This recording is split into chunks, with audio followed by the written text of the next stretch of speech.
자, 오늘 이제 그 셀 양육 4단계 마지막 시간인데 여러분들하고 올해는 좀 셀을 나누고 싶었어요, 제가. 그래서 1단계, 3단계 저희 셀 양육 시스템이 총 22주입니다. 그래서 1단계는 5주, 그 다음에 2단계가 6주, 3단계가 5주, 4단계가 6주예요. 그래서 총 22주가 이제 소요가 되고, 이 셀 양육의 특징이 뭐냐면 1단계하고 3단계를 같이 하는 거예요. 그래서 1단계, 여러분들은 처음에는 1, 3단계가 후원자, 피원자의 관계가 없었잖아요. 근데 후원자, 피원자가 함께 1단계, 3단계를 하면서 피후원자, 그 사람은 1단계가 되고 후원자는 3단계가 되는 거예요. 그래서 1단계 마친 사람이 2단계를 마치잖아요. 그러면 똑같이 1단계를 경험을 하는데 후원자가 되잖아요. 2단계 마쳤기 때문에. 그러면 다른 피후원자를 데리고 3단계를 하고 4단계에서는 목자를 양육하는 지금 시간들로 우리들이 지금 훈련을 하고 있는 것입니다. 그래서 이 셀 양육은, 이 셀은 그냥 하나의 목회적 프로그램이 아니에요.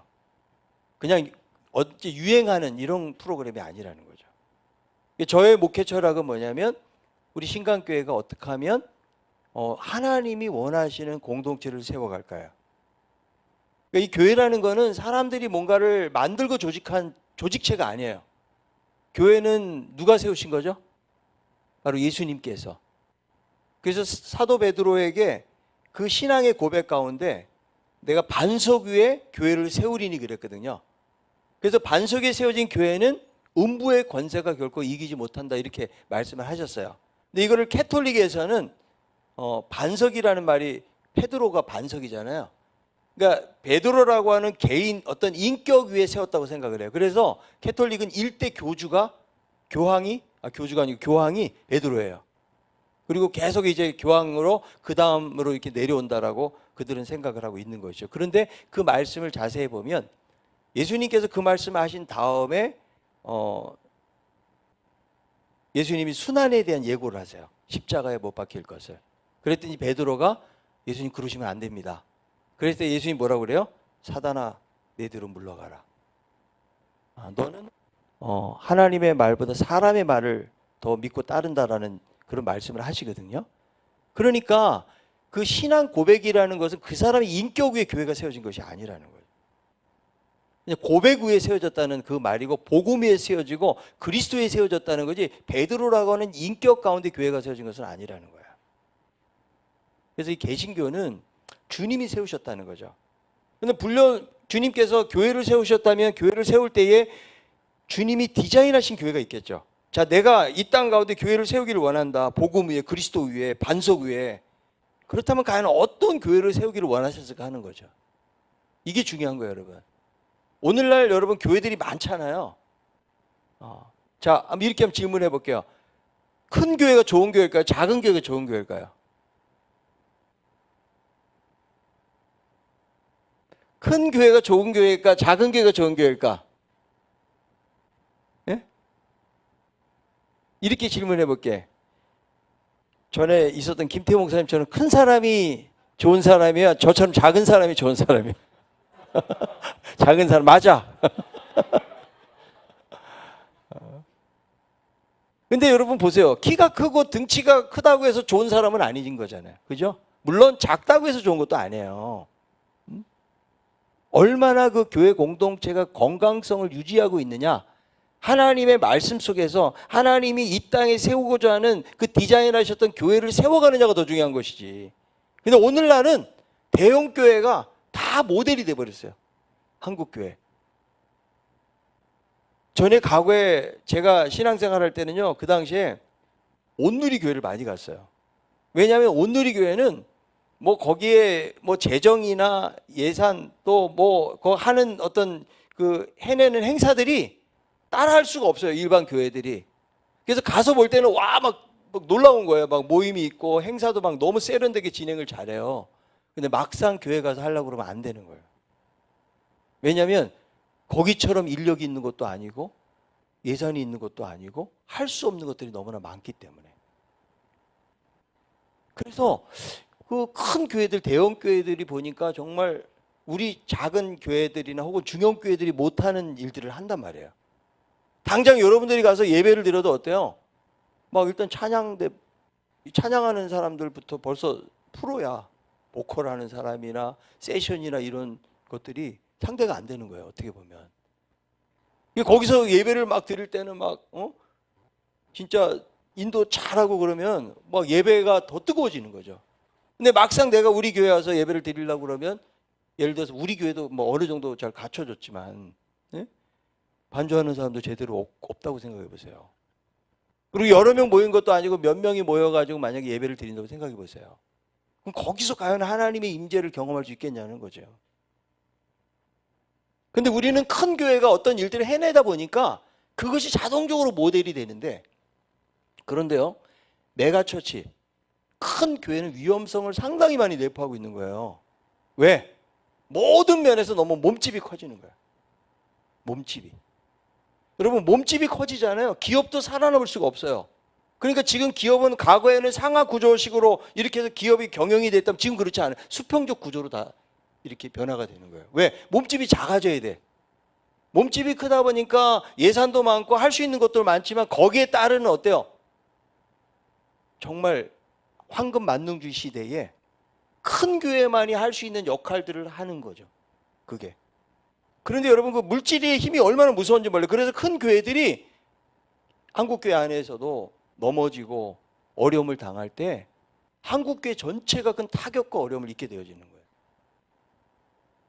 그러니까 이 대형화되는 것은 여러분 별로 바람직한 게 아니에요, 여러분. 그러니까 셀은 대형화를 꿈꾸는 게 아니에요. 근데 대형화를 하면 보세요, 여러분들 어디 가서도 막 예를 올림픽 경기장 뭐 이런 데 가가지고 막 찬양하고 이러면은 놀랍잖아요. 거기서 얻어지는 것들이 있잖아요. 그죠? 그런데 그것만 가지고 우리가 과연 건강할 수 있느냐는 거지. 예배를 드리는데 막 엄청난 이런 찬양단 하려하고 이런 예배당에서 막 예배를 드리는 거 하고 정말 지하실에서 몇 명 안 되는 사람들이 예배를 드린다고 그러면 여러분들 어떤 걸 더 선호하겠어요? 요즘 청년들이 교회를 찾아도요, 교회를 찾을 때에 시설이 안 좋고 그러면 안 가요. 여러분, 요즘 성도들이 교회를 가는데 막 지하에 있는 개척교회 갑니까? 그런 분 보셨어요? 거의 없어요.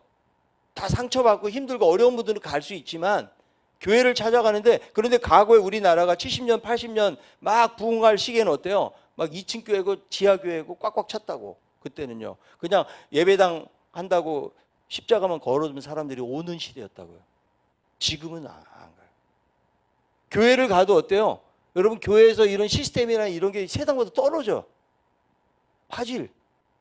우리가 다 개인 컴퓨터 이제는 전부 다 핸드폰 가지고 있기 때문에 화질이라든지 뭐 교회에서 하는 시스템 통해서 나오는 이런 것들이요, 기업이나 세상에 얼마나 많이 떨어져 있냔 말이죠.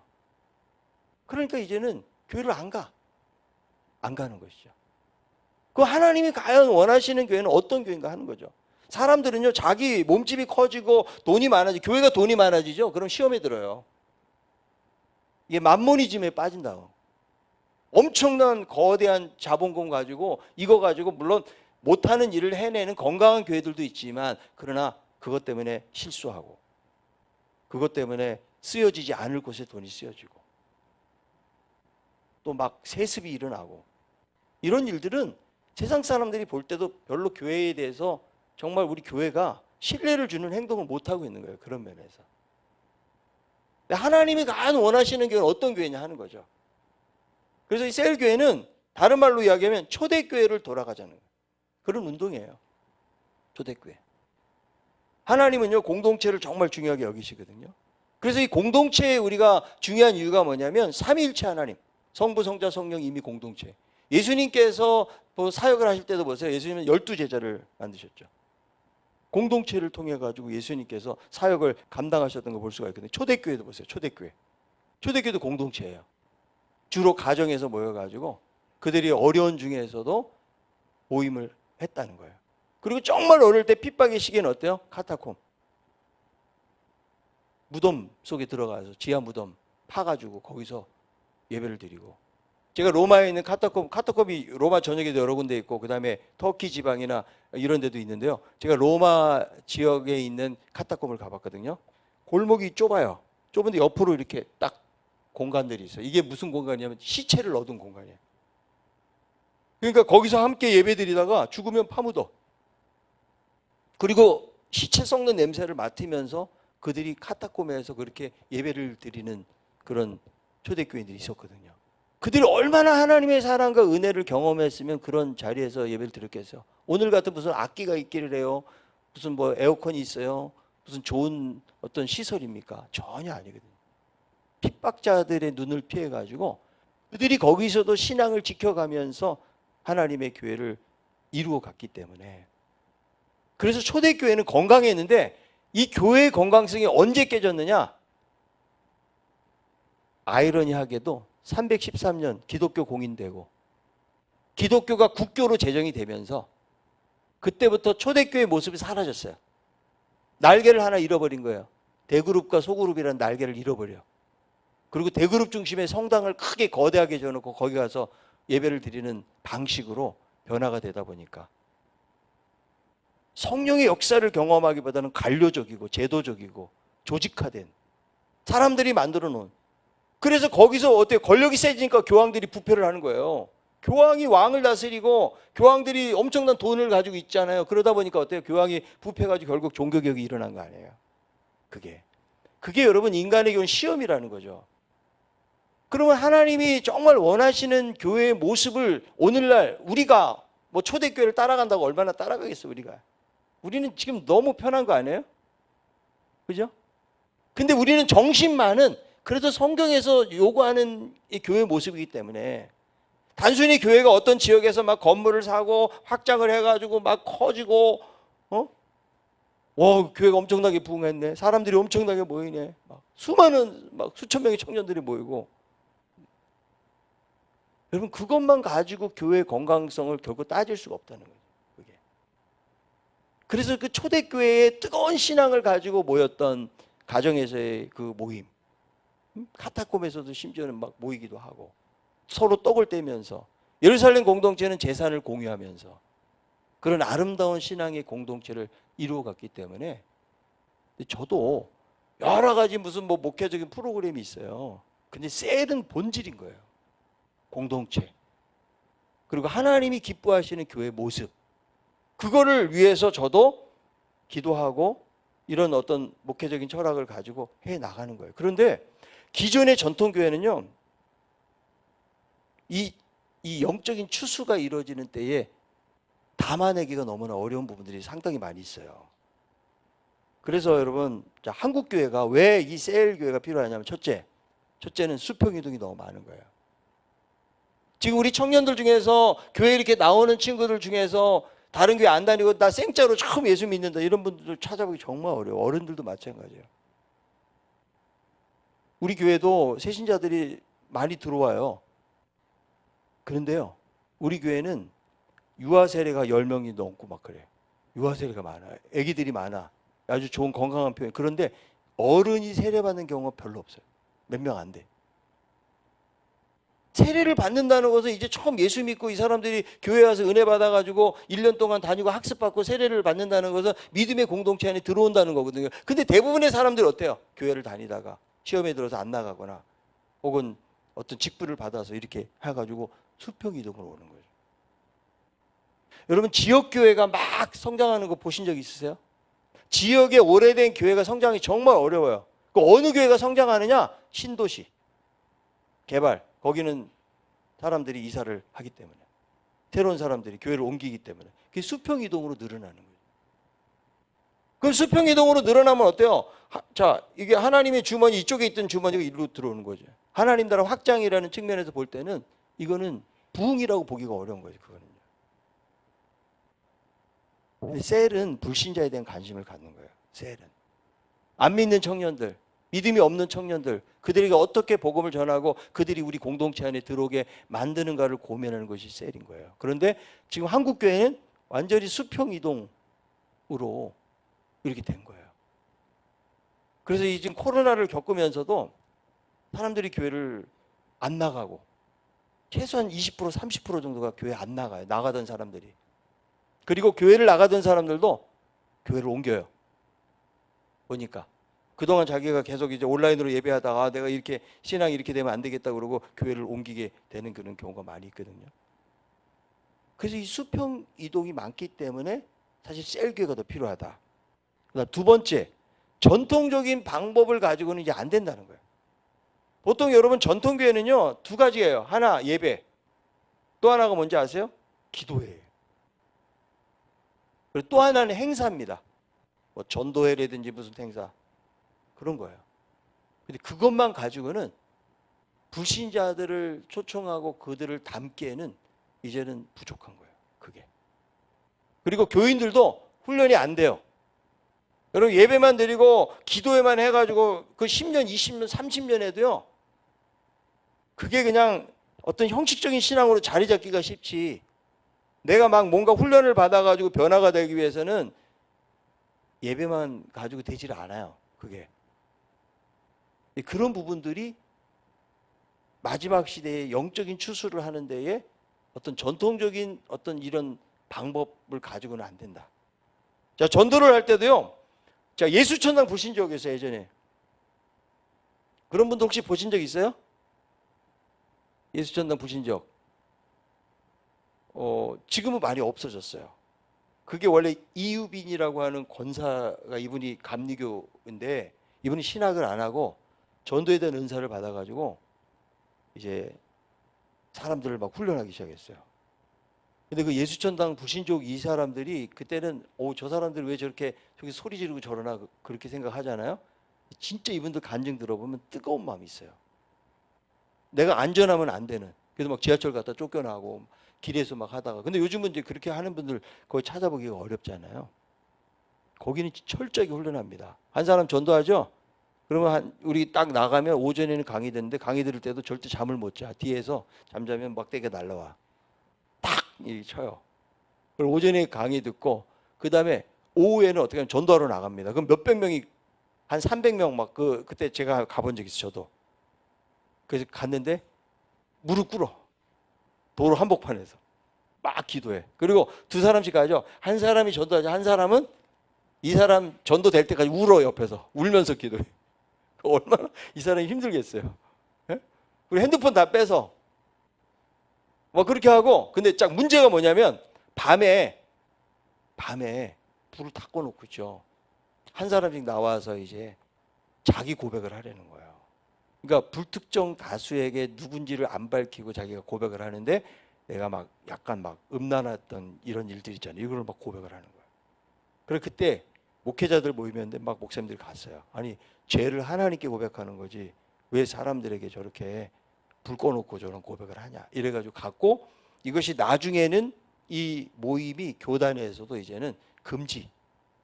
이 예수 전도협회라고 해서 금지 명령으로 지금은 교단에 그렇게 내려진 상황이거든요. 그러니까 그러나 전도에 대한 뜨거운 열정만큼은 좀 배울 필요가 있다. 그런데 지금 여러분 보세요. 지금 나가가지고 내가 그렇게 한다고 그러면 지하철에서 할 수 있어요? 그냥 쫓겨나. 그리고 아마 우리들도 내가 나가서 예수천당 불신족 이렇게 외치라고 하면은 우리들도 다 싫어할걸. 그 사람들. 그죠? 그러니까 지금은 이런 방법이 과거에는요. 어린 아이들 할 때 막 북만 치면 애들이 따라왔다니까. 북 치면 따라와요. 그래서 저기 성경학교 같은 거 할 때 있잖아 막. 그리고 뭐 먹을 거 주면 따라가고 막 이렇게. 그렇게 됐거든. 지금 북 쳐봐. 신고해. 그러니까 이제는 이런 방법이 안 먹혀 들어가는 거죠. 그런 방법이. 그러니까 이제는 어떤 전도라든지 관계를 맺고 이런 부분들이 이제는 좀 바뀌어야 된다는 거예요. 그래서 실제로 전도도 보니까 NCD에서 14,000명 이렇게 조사를 해보니까요. 당신은 어떻게 전도되었습니까? 부모, 친구, 지인, 내가 아는 사람을 통해서 전도된 사람들이 90%예요. 나머지 10%가 이제 뭐 홍보물이라든지 뭐 목회자를 통해서라든지 예? 이런 게 10%밖에 안 돼요. 그러니까 실질적으로는 내가 알고 있는 관계 속에 있는 사람들 등에 전도가 되는 거지 내가 막 노방에 가서 막 당신 예수 믿으세요 이래가지고 믿게 된 사람은 거의 없다는 거예요. 그거는요.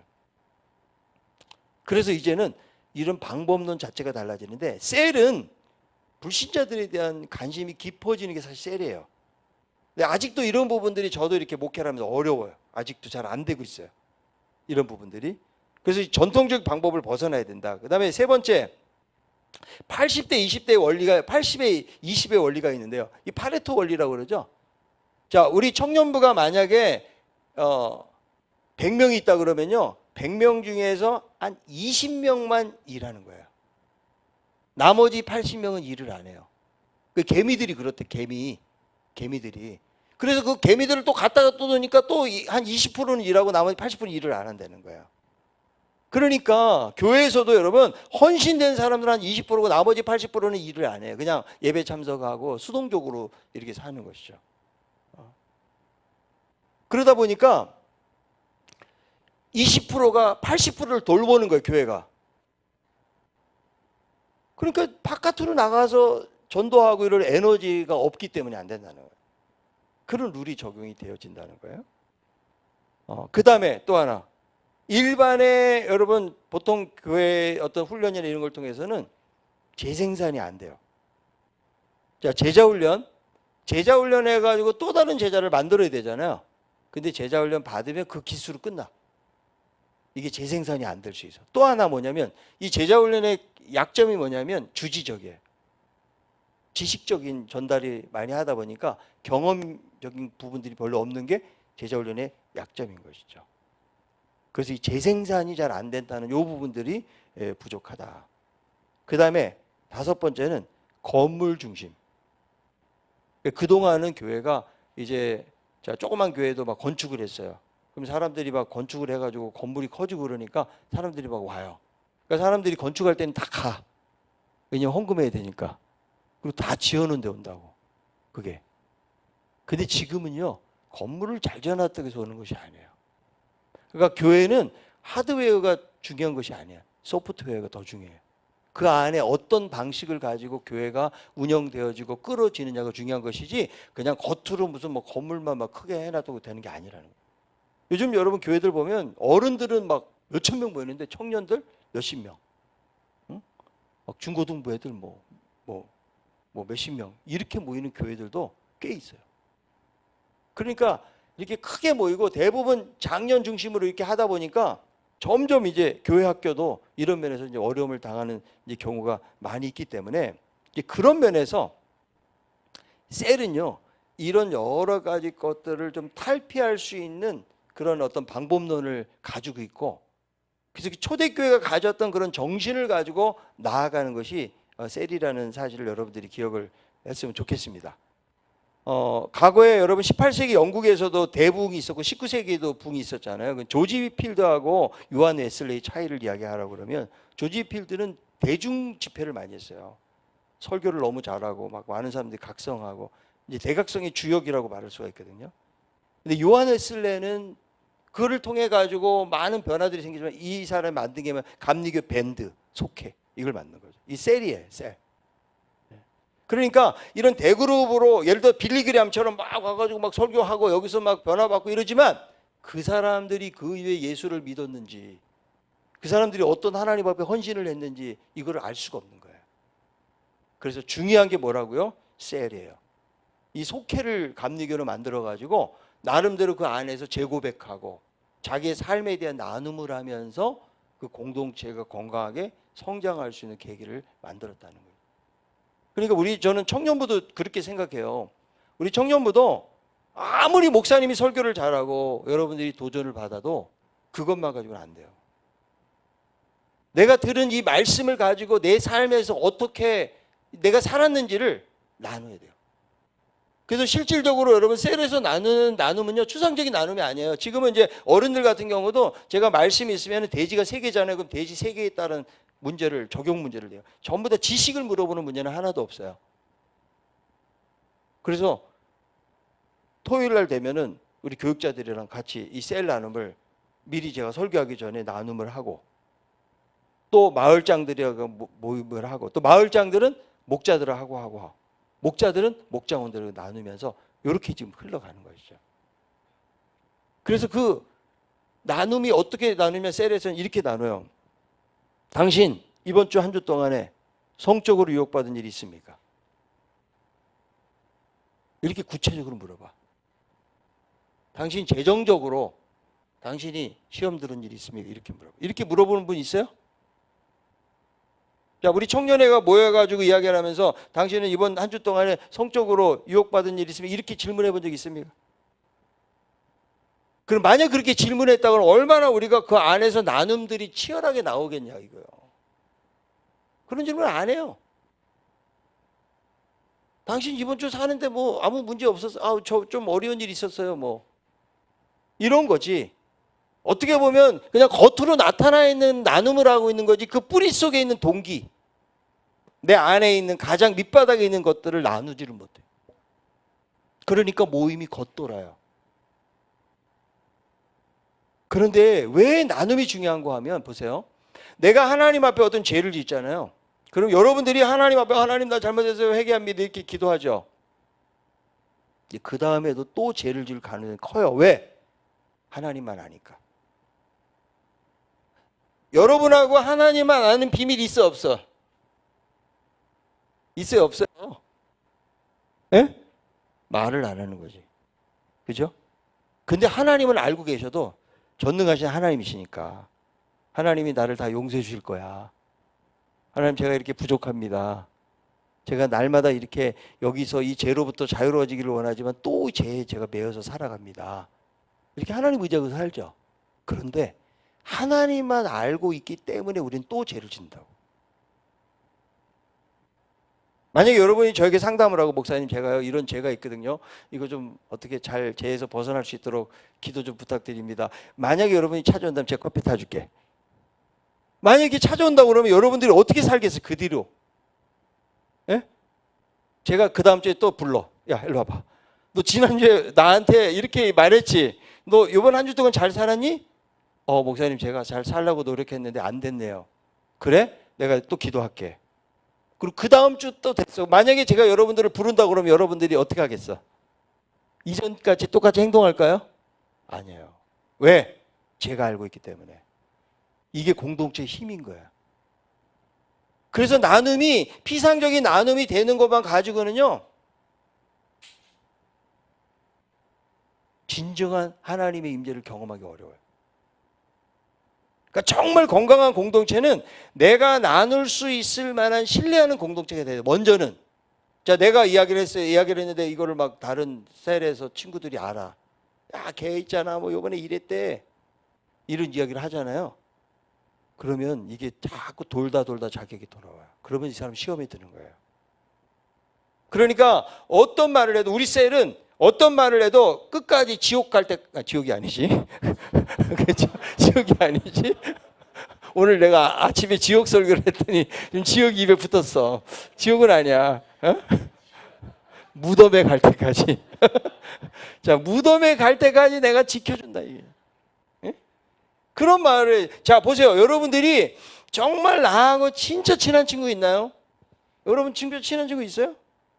내가 어떤 내 속에 있는 어떤 것을 이야기해도 이해할 수 있는 친구가 있습니까? 자연이 있을까? 있대요. 대단한 거예요. 있다는 거는. 근데 저는 그렇게 생각해. 만약에 한 명이라도 있다 그러면 그 사람은요, 어려움을 이길 수 있어요. 근데 한 명의 친구 찾기가 어려워. 자, 목사님도 이렇게 셀 모임을 저도 이렇게 하거든요. 금요일마다. 담임 목사 10명하고 11명이 모여가지고 한 16년째 지금 하고 있어요. 매주 금요일 7시에 가요. 그 모임에. 근데 거기는 사람이 일단 많다 보니까 물론 그동안 뭐 십몇 년 동안 나누는 이야기들 얼마나 많겠어요. 막 별 이야기 다 하죠. 근데도 정말 내가 은밀하고 힘든 이야기들을 하기에는 시간적으로 부족. 다 나누기가 힘들어요. 그러면 정말 내 이야기를 들어줄 수 있는 사람이 있을까 하고 제가 전화를 해보려고 해도 전화 돌릴 데가 없어. 그 친구들도 다 바빠.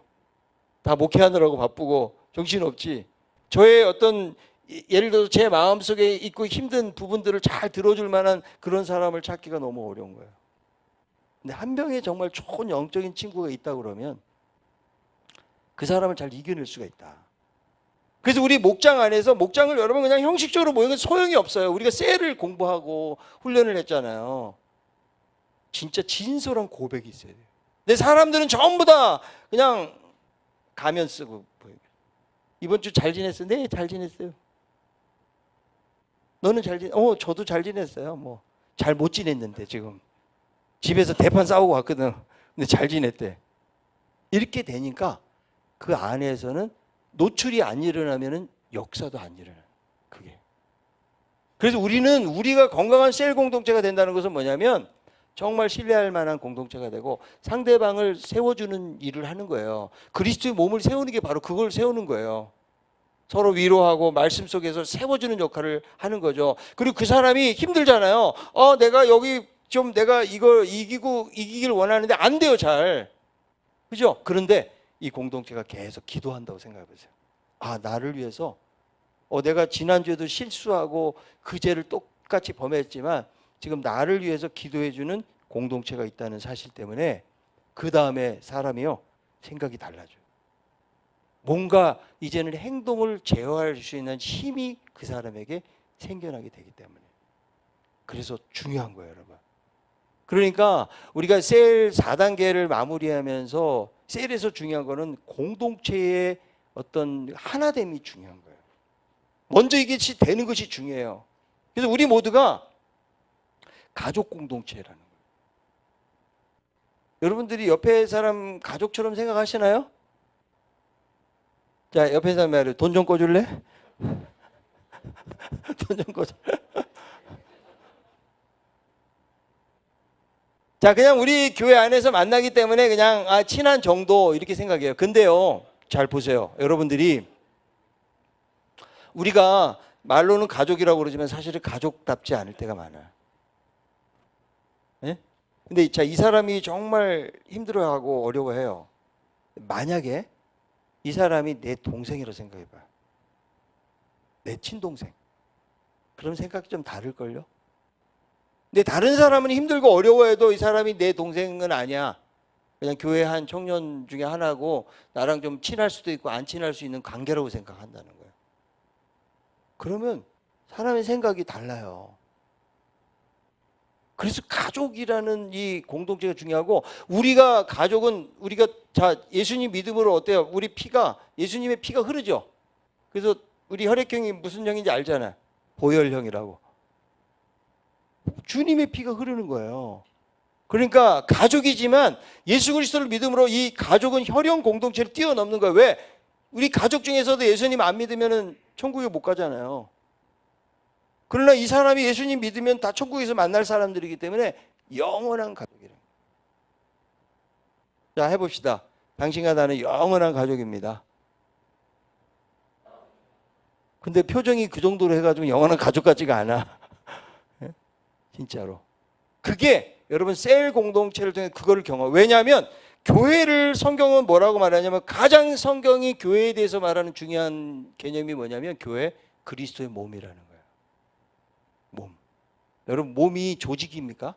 유기체잖아요, 이거는. 그죠? 그리고 다양해. 손이 할 일이 있고 입이 할 일이 있어요. 서로가 반대하는 마음을 가져가지고는 절대로 온몸이 일체적으로 움직일 수 있어요. 머리를 중심으로. 머리가 누구예요? 그리스도. 그리스도를 중심으로 우리가 여러분 교회에서도 맡겨진 역할이나 다 달라요.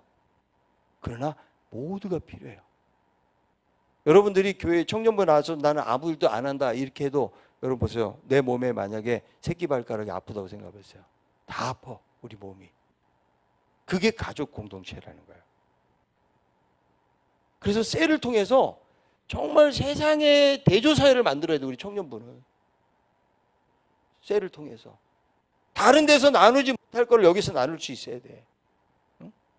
정말 힘들고 어려우고 삶의 이 고통, 내가 걱정하고 염려하는 거, 내가 계속 같은 죄에 빠지는 부분들에 대해서 우리 공동체, 나를 위해서 기도해 주는 공동체가 있다.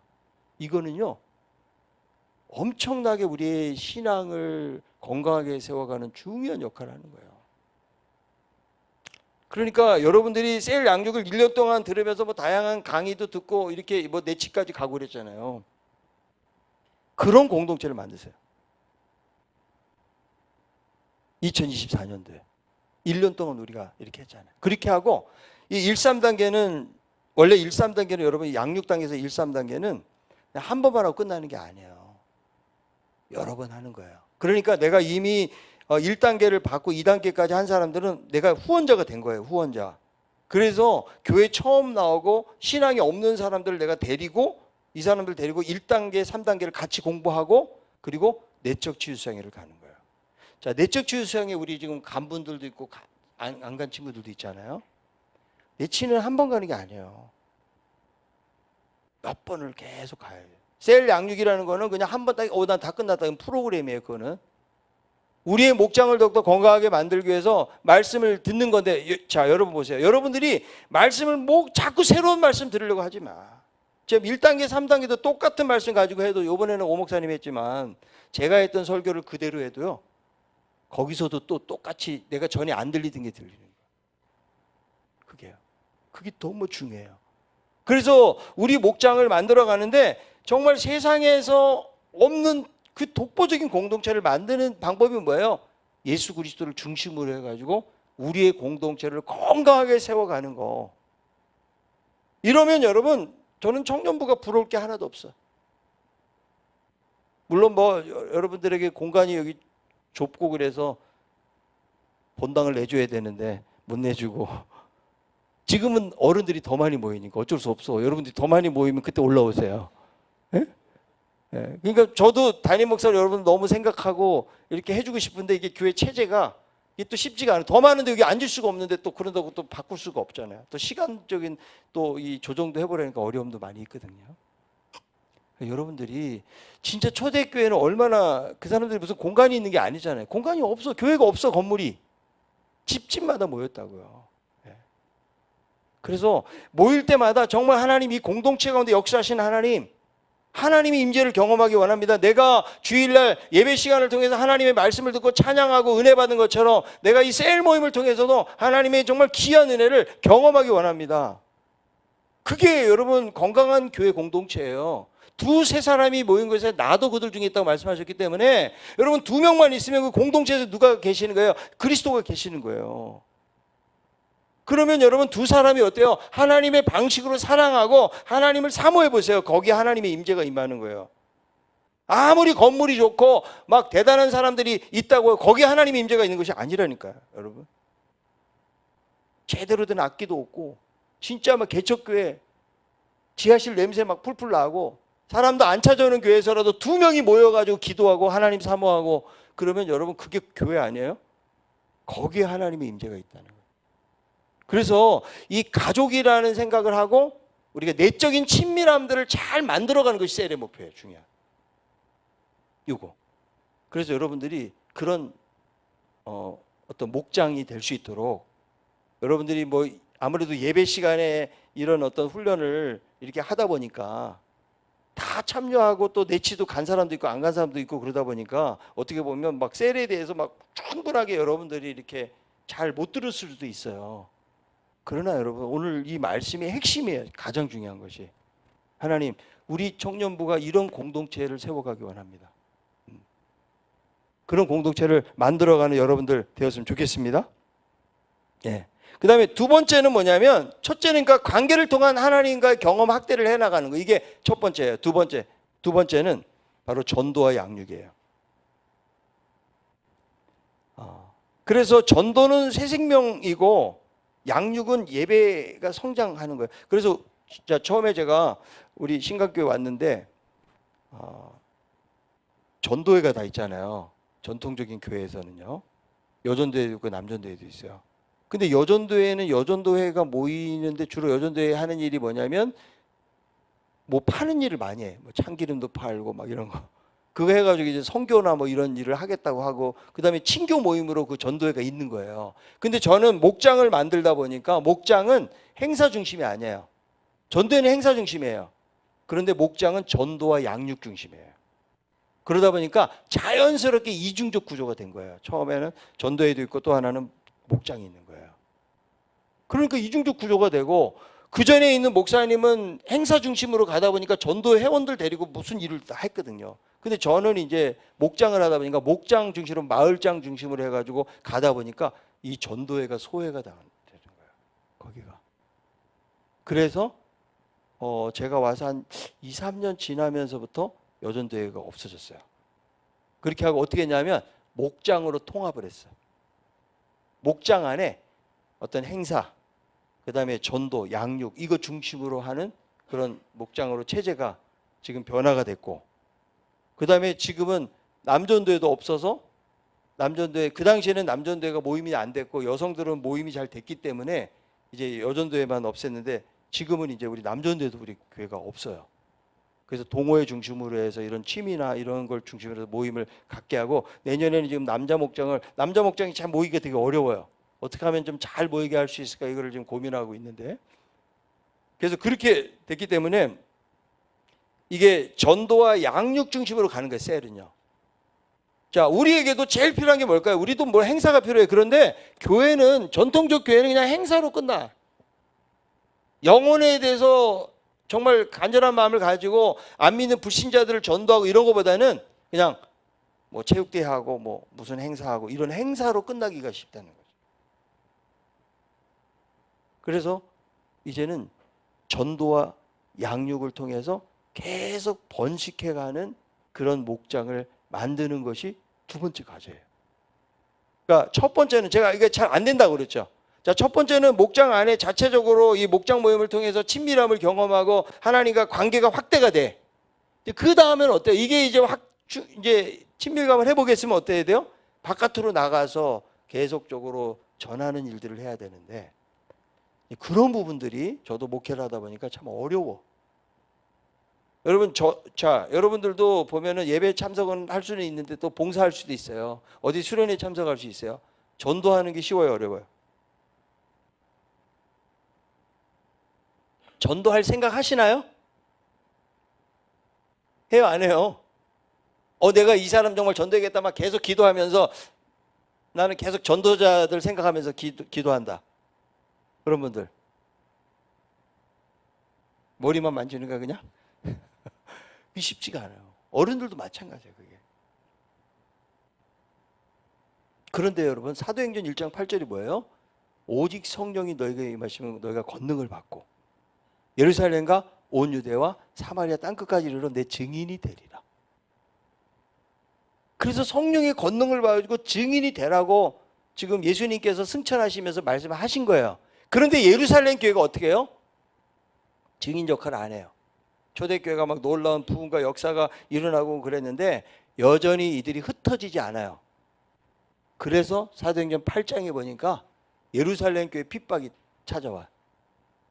그러면서 헬라파 유대인들이, 그들이 또 핍박이 오면서 스데반 같이 이제 순교도 당하고 흩어지는 거예요. 흩어진 사람들이 다니면서 전도를 하게 되면서 복음이 확산이 돼요. 그래서 유대, 또 사마리아 누가 빌립 집사가 들어갔죠. 빌립 집사가 7집사 중에 하나의 빌립 집사.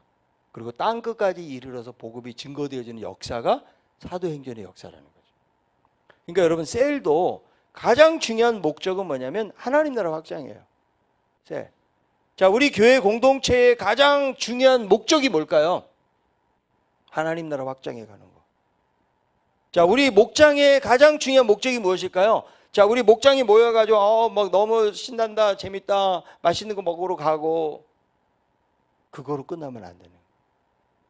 불신 영혼들에 대한 관심을 가지고 그들 위해서 기도하고, 그리고 안 믿는 청년, 친구가 우리 목장에 오게 하는 거예요.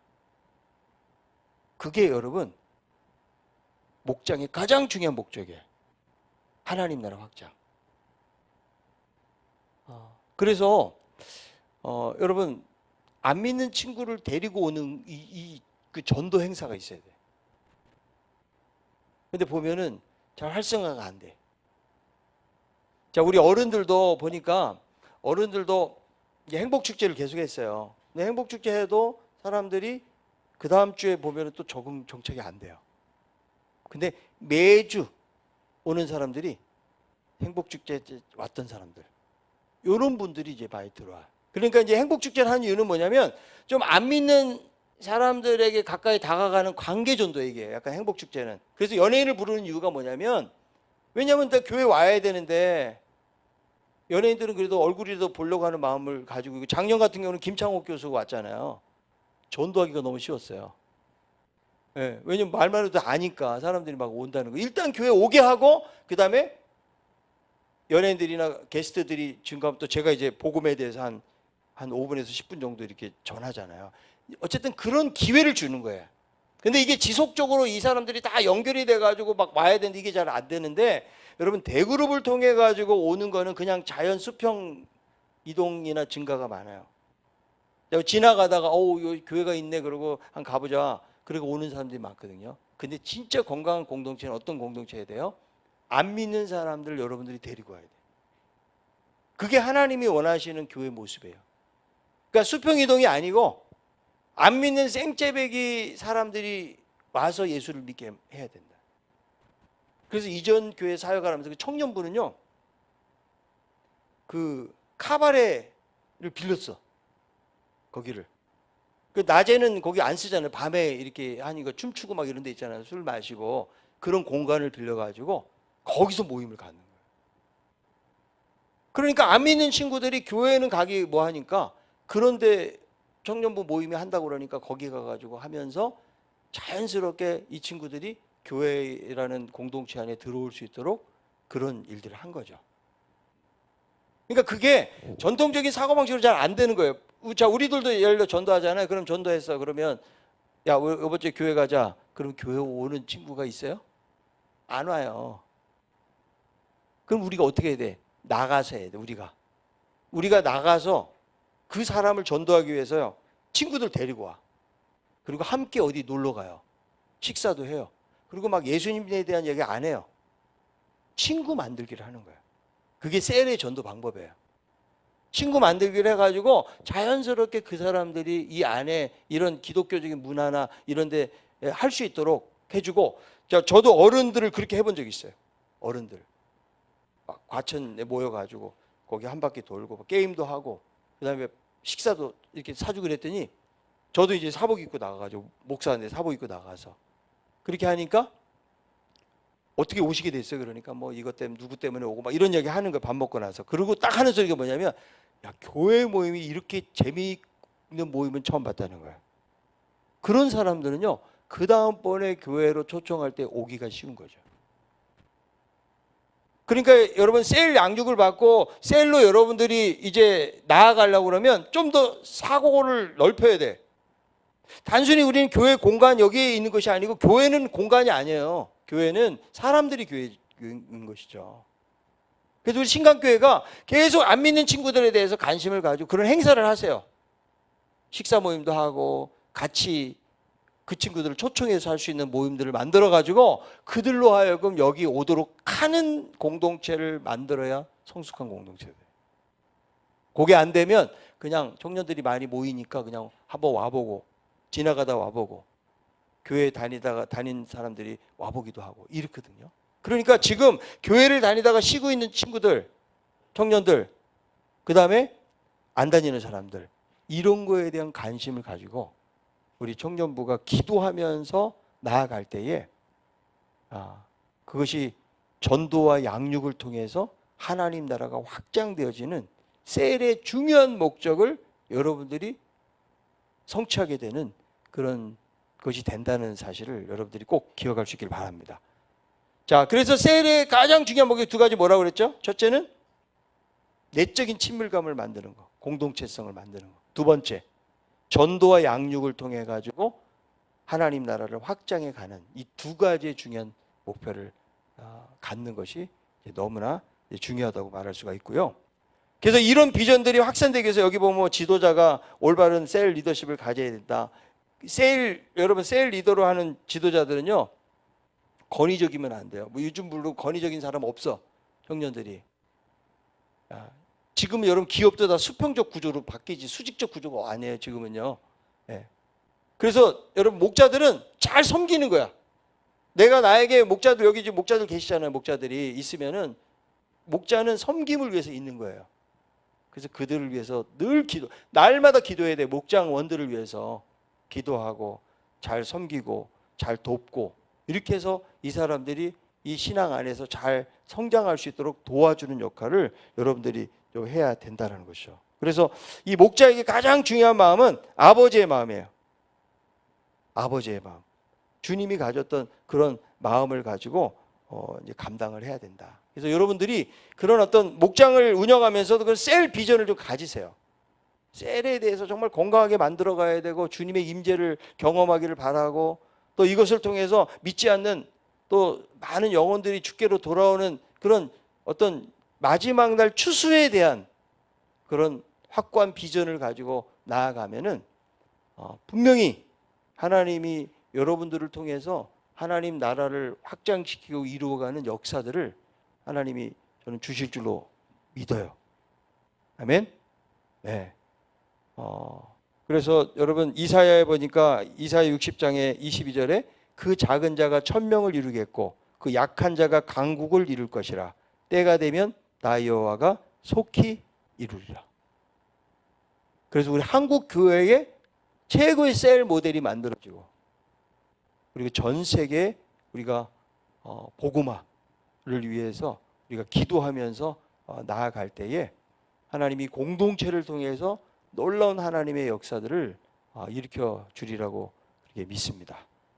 네, 여러분들이 2023년도 한 해 동안에 또 셀 양육이라는 이런 부분들을 또 이제 메시지도 듣고 내치도 참석하고 이렇게 했었는데, 오늘 이 말씀들을 잘 기억하고 내년에 여러분들이 또 목장을 또 끌어갈 때도 이런 어떤 셀의 어떤 비전과 가치를 가지고 건강한 공동체를 잘 세워갈 수 있는 여러분 모두가 다 될 수 있기를 바랍니다. 기도하겠습니다.